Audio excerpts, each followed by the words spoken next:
Hello guys, science और technology की दुनिया में आपका स्वागत है। इस वीडियो में हम आपको बताने जा रहे हैं कि फैक्ट्री में स्टील की मदद से ड्रम और कैन से लेकर नट बोल्ट और बड़ी बड़ी स्प्रिंग्स को आखिर कैसे बनाया जाता है। तो चलिए बिना किसी देरी के वीडियो शुरू करते हैं। नट मेकिंग प्रोसेस। फैक्ट्री में नट बनाने के लिए सबसे पहले स्टील की बड़ी बड़ी रोड्स को लिया जाता है। फिर इन रोड्स को एक कटर मशीन में डालकर इसे छोटे छोटे साइज के टुकड़ों में काट लिया जाता है।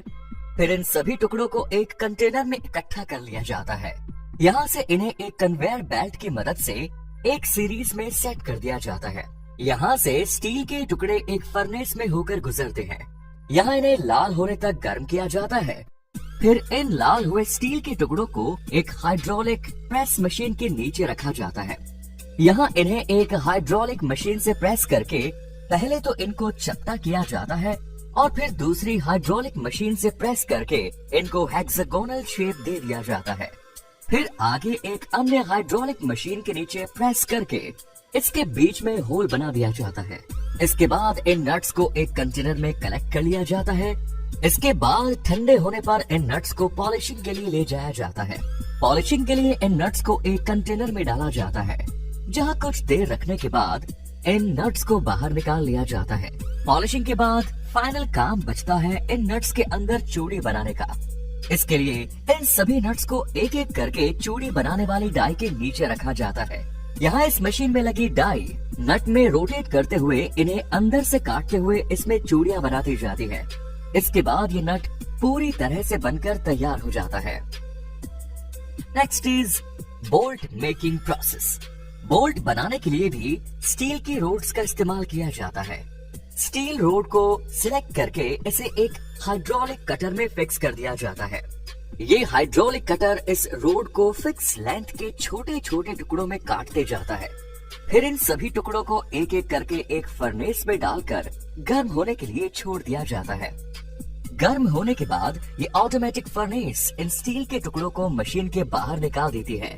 फिर इन स्टील के टुकड़ों को एक प्लेटफॉर्म पर रखकर इन्हें हाइड्रोलिक मशीन द्वारा प्रेस कर दिया जाता है, जिससे इन बोल्ट का हेड बन जाता है।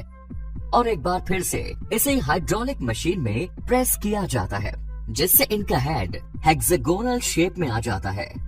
अब इन बोल्ट का हेड पूरी तरह से तैयार होने के बाद इन्हें एक कंटेनर में कलेक्ट करके ठंडा होने के लिए छोड़ दिया जाता है। ठंडा होने के बाद इन बोल्ट पर लगे वॉशर की रिंग को एक हाइड्रोलिक मशीन पर रखकर प्रेस करके इन्हें हटा दिया जाता है। सभी बोल्ट पर लगी वॉशर रिंग हटाने के बाद इन सभी बोल्ट्स को एक कंटेनर में लेकर पॉलिशिंग मशीन तक लाया जाता है। इन मशीन में डालकर इन सभी बोल्ट्स की पॉलिशिंग की जाती है। इसके बाद इन बोल्ट्स को एक एक करके चूड़ी बनाने वाली डाई के बीच में रखा जाता है। चूड़ी बनाने वाली डाई इन बोल्ट में कुछ ही सेकंड्स में चूड़ियां बना देती है। चूड़ियां बनने के बाद ये बोल्ट पूरी तरह से बनकर तैयार हो जाते हैं। Next is steel drum making process. Steel drum बनाने के लिए स्टील कॉइल को एक मशीन प्लेटफॉर्म पर फिक्स करके इस स्टील की शीट को छोटे छोटे टुकड़ों में काटा जाता है। फिर स्टील शीट के इन टुकड़ों को एक प्रेसिंग रोलर मशीन से गुजारा जाता है, जहां ये शीट गोलाकार शेप में आ जाती है। फिर इस स्टील शीट के दोनों हिस्सों को मिलाकर आगे लगी एक ऑटोमेटिक मशीन के जरिए अच्छे से वेल्ड कर दिया जाता है। इसके बाद इस गोलाकार शीट को एक कन्वेयर पर रखा जाता है। यहाँ इन स्टील शीट के किनारों को ऊपरी तरफ से थोड़ा मोड़ दिया जाता है।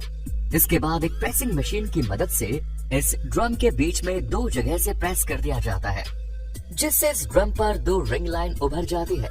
ये ring shape line in steel drum की स्ट्रेंथ को बढ़ाती है।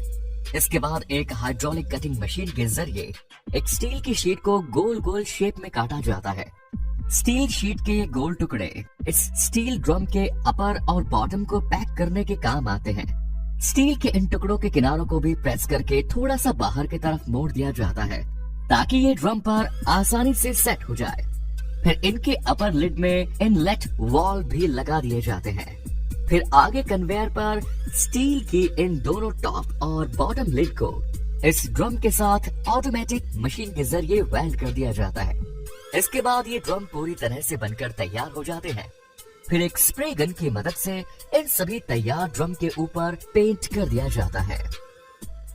Next is spring making process. Steel की स्प्रिंग बनाने के लिए सबसे पहले स्टील के एक प्लेन वायर को लिया जाता है। फिर इस वायर को एक स्पेशल टूल की मदद से पकड़ के इसे लैथ मशीन पर लाया जाता है।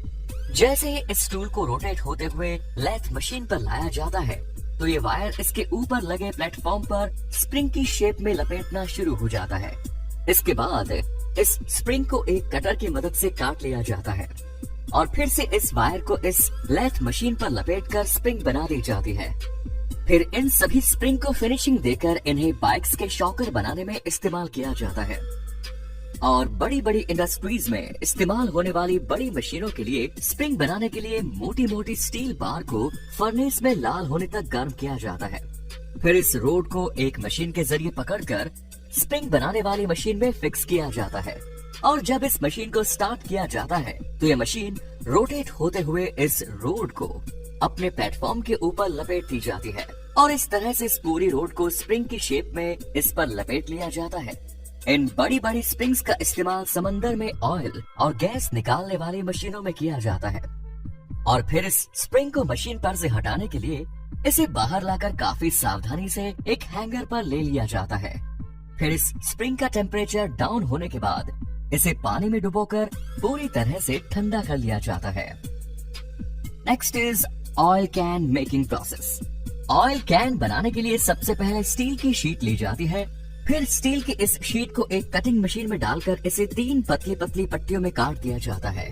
स्टील की इन पट्टियों को एक एक करके एक हाइड्रोलिक रोलिंग मशीन में से गुजारा जाता है जिससे ये शीट राउंड शेप में आ जाती है। फिर इस शीट के दोनों हिस्सों को मिलाकर एक वेल्डिंग मशीन के जरिए इन्हें वेल्ड कर दिया जाता है। इसके बाद इस तैयार गोल शीट को एक मशीन पर रख दिया जाता है जहां यह मशीन इस गोलाकार शीट को एक स्क्वायर शेप में बदल देती है। इसके बाद ये शीट एक स्क्वायर कैन के शेप में आ जाती है। इसके बाद बारी आती है इसके टॉप और बॉटम लिड लगाने की।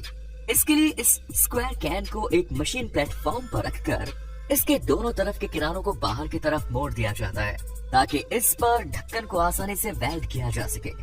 इसके बाद एक स्टील की शीट को इसके बॉटम वाले हिस्से पर रखकर एक वेल्डिंग मशीन के नीचे रख दिया जाता है जहां ये मशीन इस शीट को इससे वेल्ड कर देती है और इसी तरह से फिर इसके टॉप लिड को भी इसके ऊपर रखकर इस वेल्डिंग मशीन के नीचे रख दिया जाता है जिसके बाद ये मशीन इसे भी वेल्ड कर देती है।